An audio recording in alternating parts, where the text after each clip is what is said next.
Domestic violence cases grew by 30% in the years following the pandemic, and it continues to be an issue around Chicago. And so there is a push to implement more resources and help, but at a time of financial strain, it's not always easy.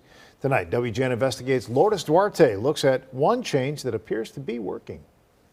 Domestic violence cases make up a quarter of the nation's violence problem. Tonight, I introduce you to a husband and wife who are on the front lines of the battle. New numbers reveal they may be making a difference. The keys are in the car. Let me just make sure and I'll grab my papers. Cook County Deputy Sheriff Veronica Schaefer and her husband, Robert, get behind the wheel of their vehicle knowing one thing for sure. With orders of protection, anything could happen. Can you hold me down at 2409 North Elston on a petition? Can I get a 29 for information when you're ready? So I'm nice, I'm firm, but I'm nice. Hi, how are you? Good I'm morning, good. how are you? Good. I'm Deputy Schaefer with the Cook County Sheriff. You're on my body camera, audio and video. Okay. Together, they are part of a Cook County team of 80 active duty sheriffs in charge of serving what are known as OPs, Orders of Protection. I have some paperwork for you. She put for an order of protection on you. That's why I didn't want to go into your place of employment, okay? A tool used by the courts to legally keep a person from harassing or intimidating another. 2968 County. On a rainy Wednesday morning, they let our cameras follow along as a team sees an improvement in the work they do. 10-4 County, thank you. I feel like sometimes I make a difference. You know, I'm not really sure, but I think I do. ¿Es este del medio? And she is. Numbers show orders of protection are being served at a much higher rate than ever before. How are you? But it isn't always easy or safe. Do you have any questions for me? I worry about him a little bit. I know he worries about you too. We were talking about it. He worries about you too. He's saying you guys check in every now and then just to make sure everything's okay. Okay, the order states the respondent is prohibited from threatening to commit stalking or committing stalking. You can't contact it by any third party, no social media, no Facebook, no Twitter. This year, domestic violence victims have filed more than 20,000 civil OPs. In many cases, women who fear their lives and the lives of their children are at risk. And it's a really important paper trail too, right? Ideally, somebody gets that order of protection and they say, hey, I don't want to be arrested and charged with this, so I will follow it. And a lot of people do. Nobody knows that better than Tessa Kuipers with the Family Rescue nonprofit. She deals with victims of domestic violence every day.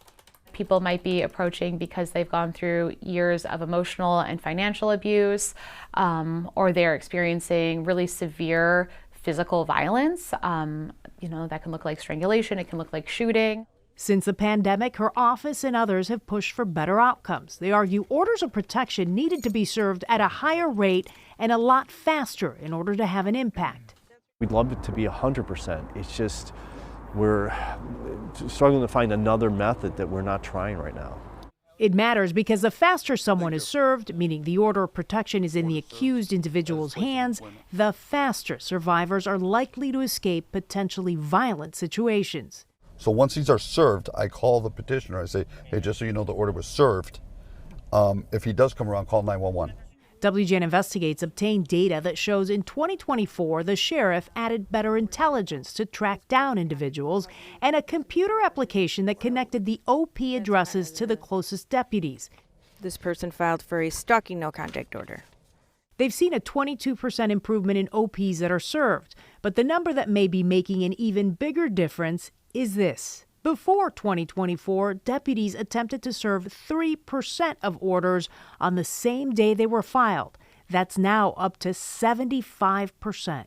We'll go to the same house over and over again, and we know he's in there, but we can't enter the house. But it's very frustrating for us. For the deputies, it's a full-time job, attempting to serve between 15 to 20 OPs each day. Let it go. No dice. So he has not been back to work. With calls of domestic violence still on the rise, the OPs are one tool, perhaps the best tool right now. Unfortunately, it's a piece of paper that critics argue creates a false sense of security. There's this notion that an order of protection is a somewhat magical document that is issued by a judge that immediately goes to the parties that it needs to go to, and then that person is wound up in a cocoon of safety. I mean, it couldn't be anything further from the truth. The constant battle to address cases of domestic abuse starts, in a sense, with this husband and wife who have made it their mission to be a part of change. That can be draining sometimes, especially when there are children involved, and some of them are sad.